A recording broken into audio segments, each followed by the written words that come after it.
എന്താ മോളെ? ഇത് ഇത്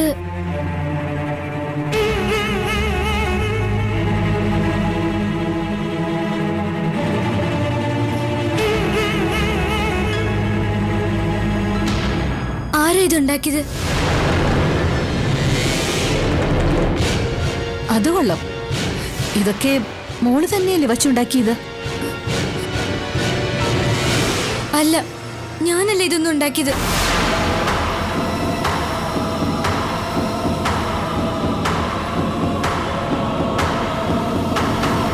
പിന്നെ ബാലാമണി പറഞ്ഞത് അങ്ങനെയല്ലല്ലോ.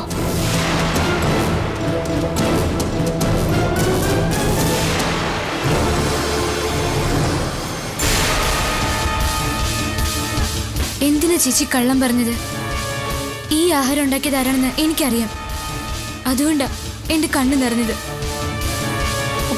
ദേവു, ദേവു. അമ്മേ, ഒന്നുമില്ല അമ്മേ. അമ്മ ഇരുന്ന് കഴിച്ചോളൂ, അത് ഞാൻ നോക്കിക്കോളാം. അമ്മേ, ഇവിടെ എന്തൊക്കെയായി നടക്കുന്നത്? അല്ല, അവളെന്തിനാ ഞങ്ങളോട് കള്ളം പറഞ്ഞത്? ഏട്ടാ, അമ്മയും നമ്മളും ഒക്കെ ഒപ്പം ഇരുന്ന് ആഹാരം കഴിക്കണം എന്നൊരു ഉദ്ദേശം മാത്രമേ ബാലാമണിക്ക് ഉണ്ടാവൂ. ദേവുവാ പറഞ്ഞിട്ട് പോയതില് എന്തോ ഒരു കുഴപ്പം ഫീൽ ചെയ്യുന്നുണ്ട്. എന്ത് കുഴപ്പമുണ്ടെങ്കിലും ഭക്ഷണത്തിന് മുമ്പ് ഇന്ന് എഴുന്നേറ്റ് പോകാൻ പാടില്ല. പോയാൽ ഞാൻ സമരം ചെയ്യും. അല്ല, ബാലാമണി പറയുന്നു പാചകം ചെയ്തത് ദേവു ആണെന്ന്. ദേവുവിനോട് ചോദിച്ചപ്പോ അവൾ ഇങ്ങനൊരു കാര്യം അറിഞ്ഞിട്ടേ ഇല്ലെന്ന് പറയുന്നു. ശരിക്കും ആരുണ്ടാക്കിയ ഭക്ഷണം നമ്മൾ ഈ കഴിക്കുന്നേ? മിണ്ടാതെ കഴിച്ചിട്ട് എഴുന്നേറ്റ് പോ. ഇനി ഈ കാര്യത്തെക്കുറിച്ച് കൂടുതൽ ചർച്ചയൊന്നും വേണ്ട.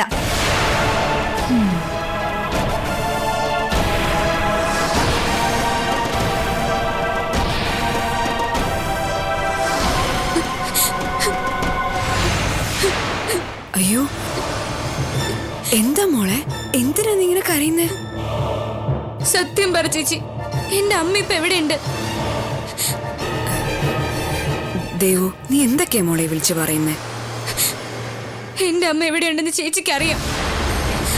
സത്യം പറ ചേച്ചി, അമ്മ ഉണ്ടാക്കിയ ആഹാരമല്ലേ ഇന്നിവിടെ എല്ലാരും കഴിച്ചത്? എന്താ ചേച്ചി ഒന്നും മിണ്ടാതെ നിൽക്കുന്നത്? എന്നോടെങ്കിലും ചേച്ചി സത്യം പറ. ഞാനിത് ഒരു മനുഷ്യനോടും പറയില്ല. എന്റെ അമ്മ എവിടെയുണ്ടെന്ന് ചേച്ചിക്ക് അറിയാം. ദയവ് ചെയ്തതൊന്നും പറ.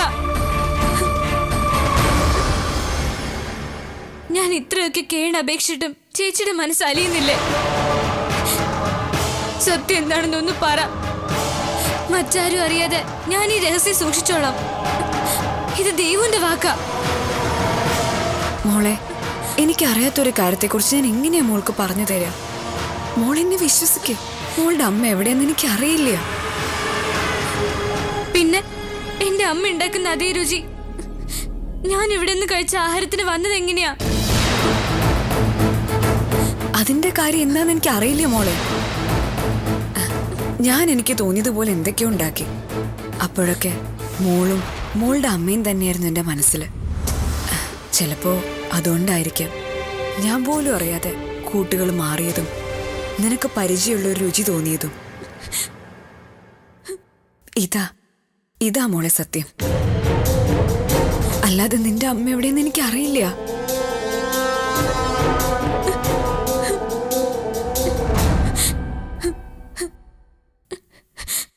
ഒരു നിമിഷം കൊണ്ട് ഞാൻ ഒരുപാടൊക്കെ പ്രതീക്ഷിച്ചു ചേച്ചി. എന്റെ അമ്മ തിരിച്ചു കിട്ടിയെന്ന് തന്നെ ഞാൻ വിചാരിച്ചു.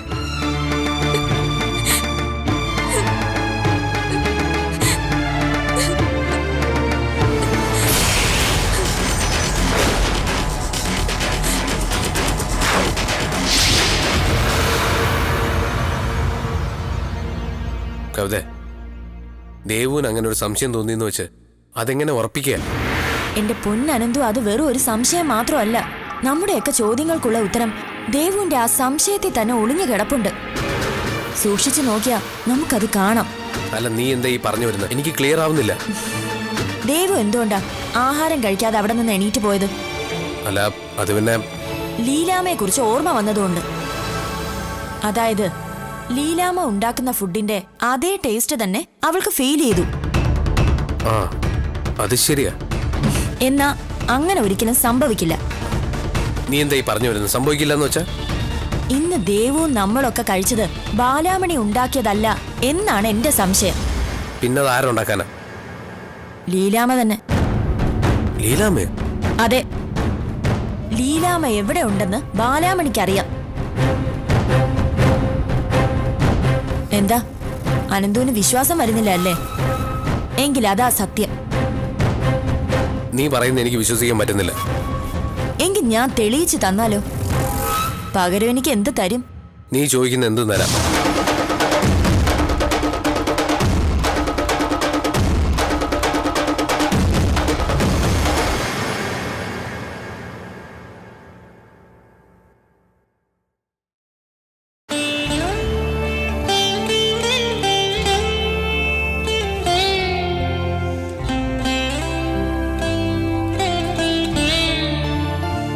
എന്താ മോളെ ഇത്? എന്തിനിങ്ങനെ വിഷമിച്ചിരിക്കുന്നത്? ഏയ് എനിക്ക് വിഷമമൊന്നുമില്ല. ഒക്കെ അമ്മയ്ക്ക് വെറുതെ തോന്നുന്നതാ. അതുകൊണ്ടാണോ താഴേക്കൊന്നും വരാതെ നീ ഇവിടെ തന്നെ ഇങ്ങനെ ഇരുന്ന് കളഞ്ഞത്? എന്താ നിനക്ക് പറ്റിയത്? അമ്മയോട് പറ. എന്താ നീ കഴിക്കാതെ എഴുന്നേറ്റ് പോന്നേ? എനിക്ക് വെറുതെ ഓരോന്നൊക്കെ തോന്നി. എന്റെ ആ തോന്നലുകളൊക്കെ തെറ്റായിരുന്നു എന്ന് ബാലാമണി ചേച്ചി എനിക്ക് പറഞ്ഞു തരുകയും ചെയ്തു. പിന്നെന്താ? അപ്പോ അതൊക്കെ മറന്നുകളാ. ദാ ഞാൻ നിനക്കുള്ള ആഹാരം കൊണ്ടുവന്നിട്ടുണ്ട്, ഇത് കഴിക്ക്. എനിക്ക് വേണ്ട അമ്മേ. അങ്ങനെയൊന്നും പറഞ്ഞാ പറ്റില്ല. ഉച്ചയ്ക്കും നീ ഒന്നും കഴിച്ചില്ലല്ലോ. എനിക്ക് വേണ്ടാത്തോണ്ട് അമ്മേ. അത് ഞാൻ തീരുമാനിച്ചോളാം.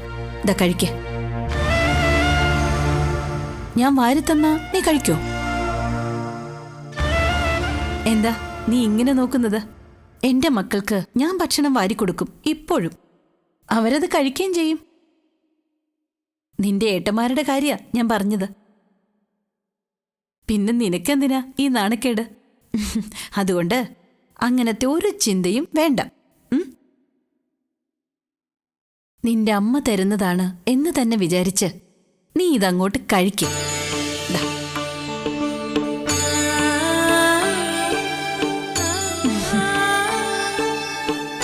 ഇത് മുഴുവനും കഴിച്ചില്ലെങ്കിലേ നല്ല തല്ല് ഞാൻ വെച്ച് തരും. കഴിക്കും.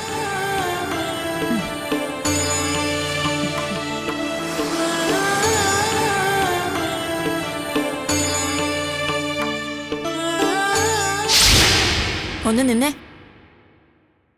എല്ലാവരെയും എല്ലാ കാലത്തും പറ്റിക്കാമെന്ന് വിചാരിക്കുന്നത് വ്യാമോഹമാ.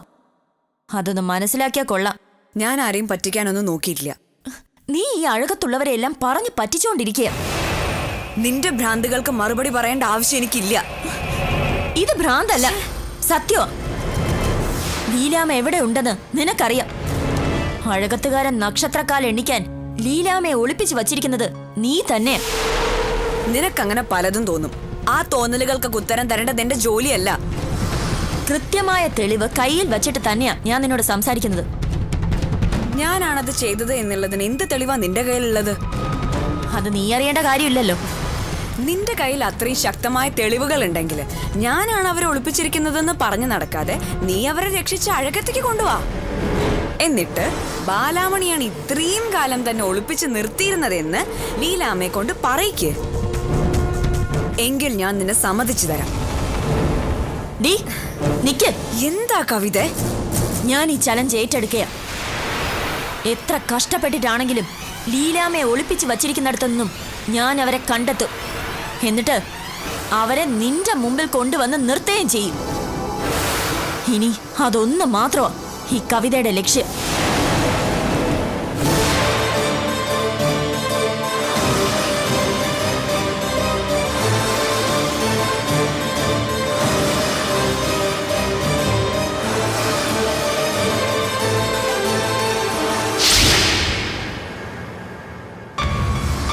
ഏയ്, ഒക്കെ നിന്റെ തോന്നലുകളായിരിക്കും. അല്ല അച്ഛാ, അവൾക്ക് എന്തോ നല്ല സംശയമുണ്ട്.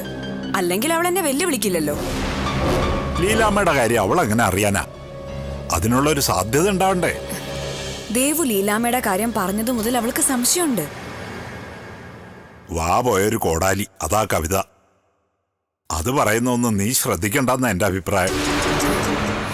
അച്ഛാ, ആ സ്ഥലം നമുക്കൊന്ന് മാറ്റിയാലോ? അതിന്റെ ആവശ്യമുണ്ടോ? കവിതയെ പേടിച്ച് നീ വേണ്ടാത്തതിനൊന്നും നിൽക്കണ്ട. ചിലപ്പോ അത് അപകടമായി തീരും. അപ്പൊ അച്ഛൻ പറയുന്നത് ഞാനൊന്നും ചെയ്യണ്ടെന്ന് തന്നെയാണോ? അതെ. പക്ഷെ ലീലാമ്മയുടെ കാര്യത്തിൽ നീ ഒരു തീരുമാനം എടുക്കണം. എത്ര കാലം നിനക്ക് അവരെ അവിടെ ഒളിവിൽ താമസിപ്പിക്കാൻ പറ്റും? കവിതയുടെ കാര്യം നീ വിട്ടേക്ക്. പക്ഷെ പോലീസിനെ പേടിക്കണം. എന്തെങ്കിലും ഒരു പാളിച്ച പറ്റിയാൽ അതോടെ എല്ലാം തീരും. ലീലാമ്മയുടെ കാര്യത്തിൽ എന്ത് തീരുമാനം എടുക്കേണ്ടതെന്ന് എനിക്കറിയില്ല അച്ഛാ. ലീലാമ്മയുടെ മകൻ അതാരായിരിക്കും അച്ഛാ? അച്ഛനതറിയോ? എനിക്കെങ്ങനെ മോളെ അത് അറിയാൻ പറ്റുക? അച്ഛനത് അറിയില്ല എന്ന് ഞാൻ വിശ്വസിക്കില്ല. അമ്മയെ സംബന്ധിക്കുന്ന ഒരു ചെറിയ കാര്യം പോലും അച്ഛനറിയാം. അപ്പൊ പിന്നെ ഇത്രയും വലിയൊരു കാര്യത്തെക്കുറിച്ച് അച്ഛൻ അറിയില്ല എന്ന് പറയുന്നത് എന്തോ എനിക്ക് ഉൾക്കൊള്ളാൻ പറ്റുന്നില്ല. സത്യം അറിയാമെങ്കിൽ അച്ഛനത് എന്നോടെങ്കിലും ഒന്ന് പറയൂ. കേട്ടാൽ മറ്റുള്ളവർ ഞെട്ടുന്ന ചില സത്യങ്ങൾ എന്നും മൂടി വയ്ക്കണതാ നല്ലത്.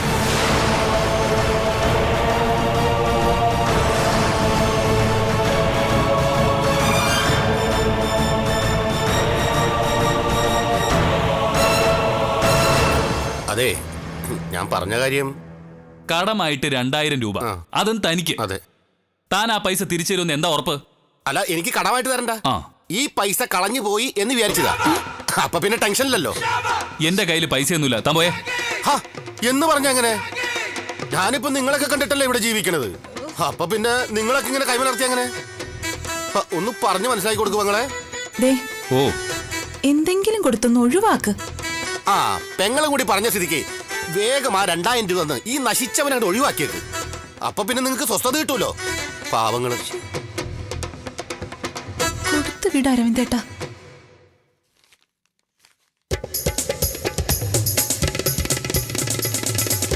ദാ 1500 ഉള്ളൂ. മതിയല്ലോ, എന്തിനാ വിഷമിക്കണേ? ഞാനിവിടെയൊക്കെ തന്നെ ഇല്ലേ.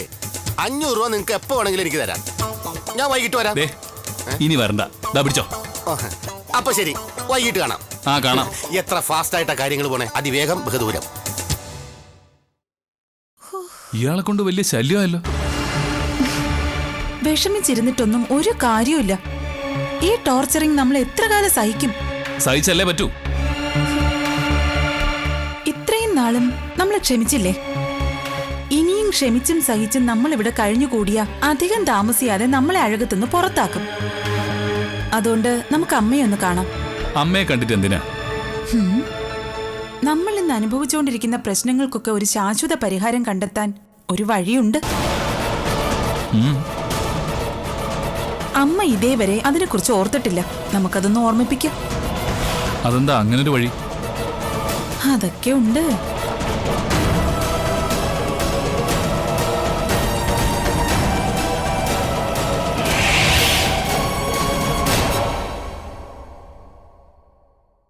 അമ്മ എന്താ ആലോചിക്കുന്നേ? ഞങ്ങൾ പറഞ്ഞത് ശരിയായിട്ടുള്ളൊരു മാർഗമല്ല നമുക്ക് തോന്നുന്നുണ്ടോ?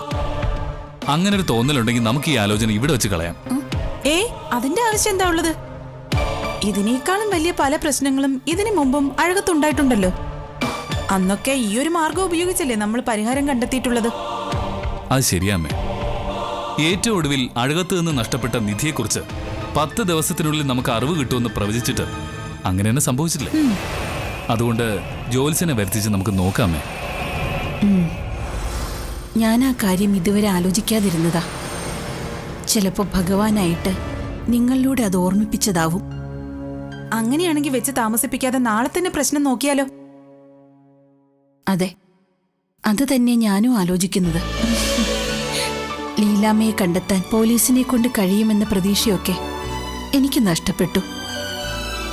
ഇനി മുന്നിലുള്ളത് ഈ ഒരു വഴി മാത്ര. ചിലപ്പോ ഈ വഴി പ്രയോജനം ചെയ്താലോ? ഇത് ഉറപ്പായിട്ടും നമുക്ക് പ്രയോജനം ചെയ്യൂ അമ്മേ. ചെയ്യാത്ത തെറ്റിന്റെ പേരിൽ ഞാനും എന്റെ അനിയന്മാരും ശിക്ഷ അനുഭവിച്ചുകൊണ്ടിരിക്കുക. ഇതിൽ നിന്ന് ഞങ്ങൾക്കൊരു മോചനം വേണോ അമ്മേ?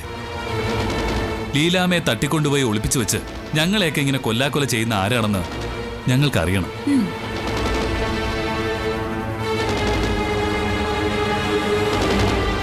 അഴകത്തമ്മയ്ക്കും അഴകത്തുകാർക്കുമെതിരെ ലീലാമ്മയെ ഉപയോഗിക്കുന്ന ആ ശത്രു ആരാണെങ്കിലും ആ പേരും രൂപവും രാശിപ്പലകയിൽ തെളിയും. ഉറപ്പാ.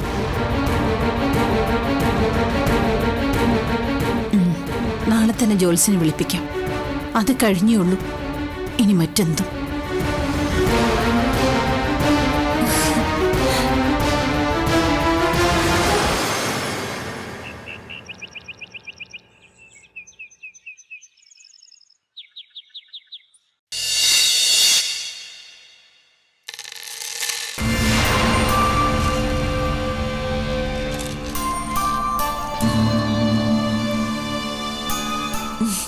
സുമംഗലാമ്മ എവിടെ?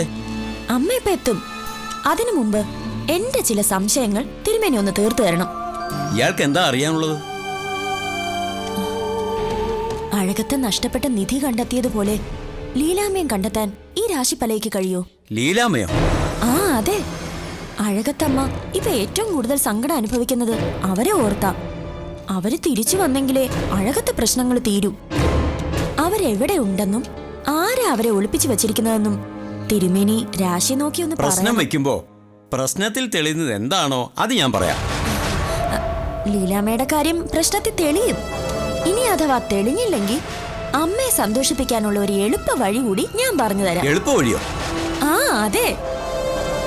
ഇപ്പോഴത്തെ പ്രശ്നം ലീലാമ്മ ആയതുകൊണ്ട് അതിന് വ്യക്തമായ ഒരു പരിഹാരം ഉണ്ടായേ പറ്റൂ. അതിനുള്ള എളുപ്പ വഴി കുറ്റം ചെയ്ത ആളുടെ പേര് പറയുക എന്നുള്ളതാ. ലീലാമ്മയെ ഒളിപ്പിച്ചു വച്ചിരിക്കുന്നത് മറ്റാരുമല്ല, ബാലാമണിയാ. തിരുമേനി അതൊന്ന് പറഞ്ഞാ മതി. കവിതേ, എന്റെ മോളെ ഉപദ്രവിച്ച് ഇനിയും നിനക്ക് മതിയായില്ലേ? സത്യം പറയുമ്പോ ഉണ്ണിമാമ എന്തിനാ ദേഷ്യം പിടിക്കുന്നത്? ലീലാമ്മയുടെ തിരോധാനത്തിൽ ബാലാമണിയുടെ പങ്കിനെ കുറിച്ച് ഉണ്ണിമാമയ്ക്ക് അറിയില്ലായിരിക്കാം, പക്ഷേ കവിതയ്ക്കറിയാം. നീ എന്റെ മോളെ കുറിച്ച് വെറുതെ ഇല്ലാവചനം പറയരുത്. ആരെയും കൊണ്ട് ഒളിപ്പിച്ചു വെക്കേണ്ട കാര്യമൊന്നും അവൾക്കില്ല. ഉണ്ടല്ലോ. അനന്തുവിനെയും അരവിന്ദേട്ടനെയും ഒക്കെ ഒരു പാഠം പഠിപ്പിക്കാൻ ലീലാമ്മയെ അവൾ ആയുധമാക്കി. അതിനൊക്കെ അവർ കൂട്ടുനിന്നു. അതിന് പകരമായിട്ട് ലീലാമ്മയുടെ മകൾക്ക് അഴകത്തെ വീട്ടിൽ ബാലാമണി ഒരു ഇട ഉണ്ടാക്കി കൊടുക്കുകയും ചെയ്തു. ഇതാണ് സത്യം. സത്യം ഇതാണെങ്കിൽ അത് പറയേണ്ടത് നീയല്ല. രാശി വയ്ക്കുമ്പോ നീ പറയുന്നതാണ് സത്യമെങ്കിൽ ആ നിമിഷം ഞാൻ എന്റെ മോളെ കൊണ്ട് ഇവിടുന്ന് ഇറങ്ങിക്കോളാം. അങ്ങനെ അവളെ ഇവിടെ നിന്ന് രക്ഷപ്പെടുത്തി കൊണ്ടുപോവാമെന്ന് ഉണ്ണിമാമ വിചാരിക്കണ്ട. ബാലാമണിയെ കൊണ്ടുപോവാനേ പോലീസ് വരും. അമ്മ തന്നെ അവരെ വിളിച്ചു വരുത്തുകയും ചെയ്യും. അതിപ്രഗത്ഭനായ ജോത്സ്യനാണ് ഇദ്ദേഹം എന്ന് അഴകത്തുകാര് മുഴുവൻ സമ്മതിച്ചിട്ടുള്ളതാ.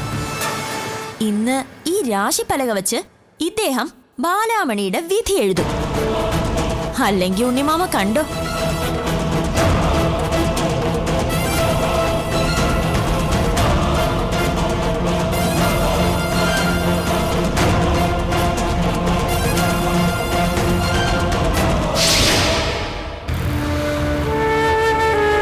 മോളെ, ഇനിയിപ്പോ നമ്മൾ എന്താ ചെയ്യാ? അതിപ്രഗത്ഭനായ ജ്യോത്സ്യനാ അദ്ദേഹം രാശി വെച്ചാ പിഴക്കില്ല. ലീലാമ്മയെ ഒളിപ്പിച്ചു വെച്ചിരിക്കുന്നത് നീയാണെന്ന് അദ്ദേഹത്തിന് പറയാൻ പറ്റിയാൽ സുമംഗലയുടെ മുമ്പിൽ പോലും നീ തെറ്റുകാരിയാവും. ഇനി അഥവാ അദ്ദേഹത്തിന്റെ പേര് പറയുകയാണെങ്കിൽ പറഞ്ഞോട്ടച്ച. അഴകത്താര് മുഴുവൻ എന്നെ തെറ്റിദ്ധരിക്കുകയും ചെയ്തോട്ടെ. പക്ഷേ അപ്പോഴും അമ്മ എന്റെ കൂടെ നിൽക്കും. അതെനിക്കറിയാം. ഇല്ല, നീ പറയുന്നൊന്നും സുമംഗല വിശ്വസിക്കില്ല. സ്നേഹിക്കാൻ മാത്രം അറിയാവുന്ന ഒരു സുമംഗലയെ നീ കണ്ടിട്ടുള്ളൂ. കൂടെ നിന്ന് ചതിക്കുന്നവരോട് യാതൊരു ദാക്ഷിണ്യവും കാണിക്കാത്ത അഴകത്തമ്മയെ എനിക്ക് നന്നായിട്ട് അറിയാം.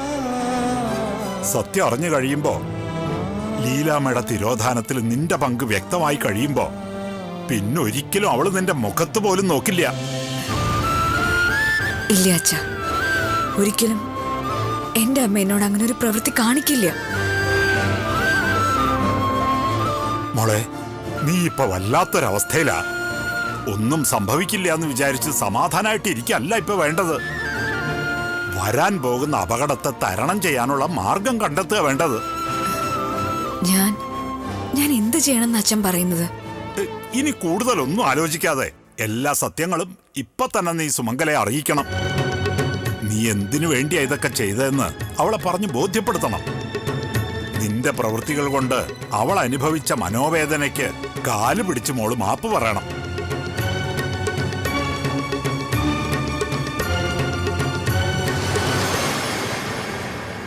മോളെ, ഇനി നിനക്ക് രക്ഷപ്പെടാൻ ആ ഒരു വഴി മാത്രമേ ഉള്ളൂ.